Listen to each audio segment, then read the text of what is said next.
Good morning बच्चों, मैं संतोषी शाक्या आपको आज महादेवी वर्मा के द्वारा जो लिखित है रेखा चित्र विधा पर आधारित गिल्लू जो आपके पाठ्यक्रम में दिया गया है कक्षा 9th के, उसको आज पढ़ाने जा रही हूँ। तो उसको ध्यान से उसकी व्याख्या को सुनना और लिखने का प्रयास करना। ध्यान से देखें बच्चों। सोन जूही में आज एक पीली कली लगी है। महादेवी वर्मा जी जो कि छायावादी युग की चौथी स्तंभ के रूप में मानी जाती हैं, ये बहुत ही प्रसिद्ध या सुप्रसिद्ध साहित्यकार रही हैं। तो क्या कह रही हैं कि सोन जूही में आज एक पीली कली लगी है। सोन जूही नाम का एक पौधा है जिसमें पीले रंग के फूल निकलते हैं।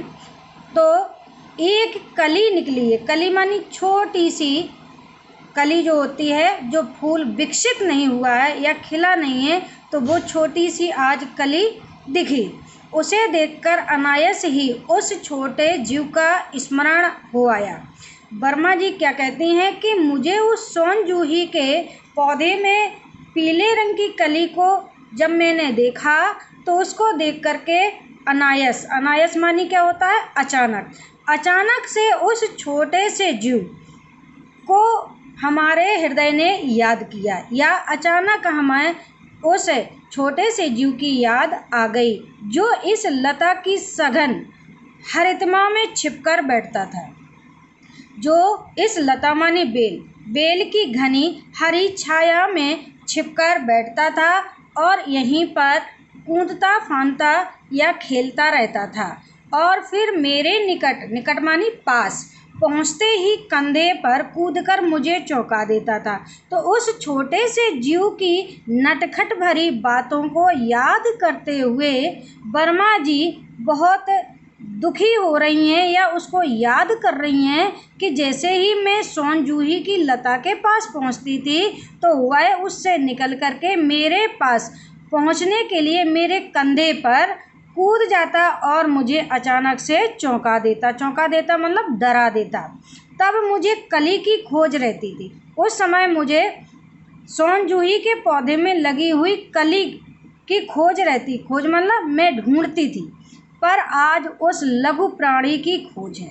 लेकिन आज मैं उस छोटे से, लघु मानी छोटे से प्राणी मानी जंतु या जीव की खोज कर रही हूँ जो कभी इस हरी घनी लता में छिप करके बैठता था।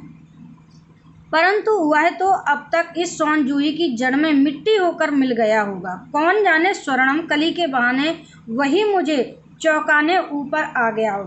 वर्मा जी कहती हैं कि जो छोटा सा जीव था, वह छोटा सा जीव आज सोन जूही नामक पौधे की जड़ में मिल करके मिट्टी हो गया, अर्थात उसकी मृत्यु हो गई थी। और इसी सोन जूही के पौधे के नीचे मैंने उसको दफना दिया था या गाड़ दिया था। अब न जाने वही पीले, स्वर्णम मानी पीली कली के रूप में मुझे चौंकाने के लिए या आश्चर्यचकित करने के लिए या डराने के लिए फूल बन करके आ गया हो।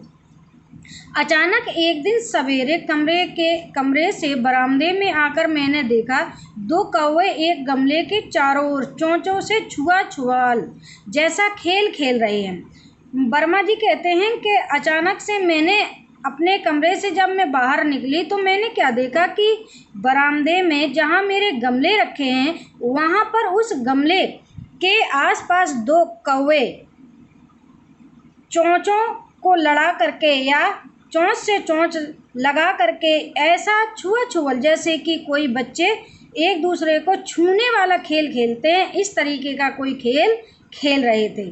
यह कागभुसुंडी भी बड़ा विचित्र पक्षी है।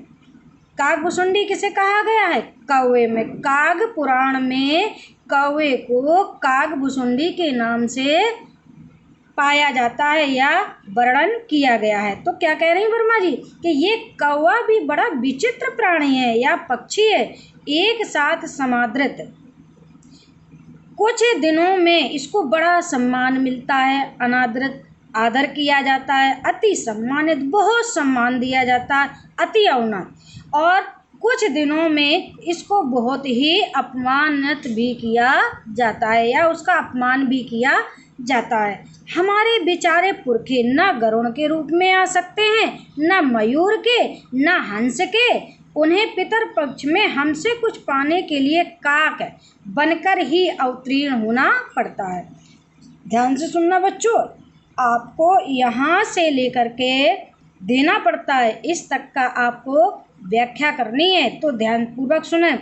वर्मा जी क्या कहती हैं या लेखिका कहती हैं कि हमारे भारतीय लोगों की ये धारणा है कि हमारे जो पुरखे हैं, पुरखे मानी पूर्वज, जो मृत्यु को प्राप्त हो चुके हैं और पितर पक्ष में हमसे कुछ प्राप्त करने के लिए धरती पर या पृथ्वी पर आते हैं, तो वो किसी अन्य पक्षी के रूप में नहीं, बल्कि केवल और केवल क्या करते हैं, कौवे का रूप धारण करके ही उनको इस पृथ्वी पर आना पड़ता है।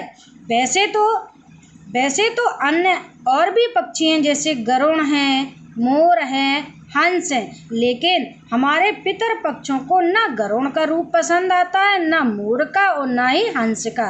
इसीलिए वो केवल और केवल श्राद्ध के इन 15 दिनों में कौवे का रूप धारण करके हमसे मिलने के लिए या हमसे कुछ प्राप्त करने के लिए पृथ्वी पर आते हैं।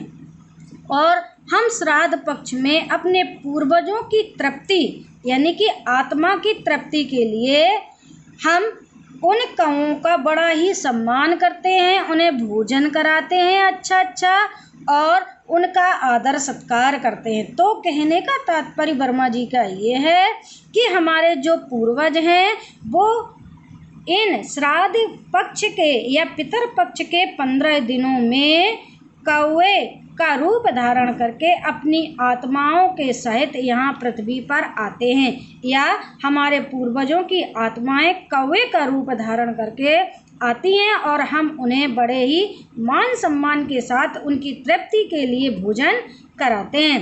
हमारे दूरस्थ प्रियजनों को भी अपने आने का मधुर संदेश इन कर्कश स्वर में ही देना पड़ता है।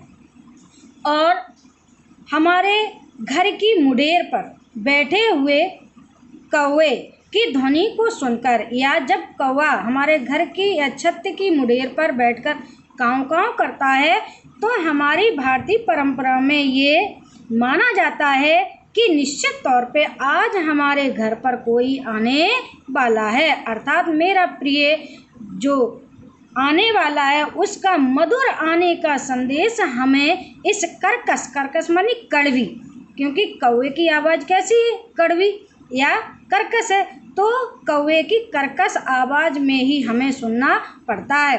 और ये हमें बताते हैं कि आपके प्रियजन आपके यहाँ आने वाले हैं और हम उनका इंतज़ार करते हैं। दूसरी ओर हम कौवा और काँव काँव करने को अवमानना के अर्थ में प्रयुक्त करते हैं। एक ओर तो हम कौवे की काँव काँव को गलत मानते हैं या अशुभ मानते हैं, लेकिन दूसरी ओर जब कौवा सुबह के या प्रातः काल के समय हमारी छत पर बैठ कर के काँव काँव करता है, तो उसकी इस काँव काँव करने की ध्वनि को हम उस किसी के प्रिय जन के आने का मधुर संदेशा भी मानते हैं। आज बच्चों हम यहीं तक आपको पढ़ा रहे हैं।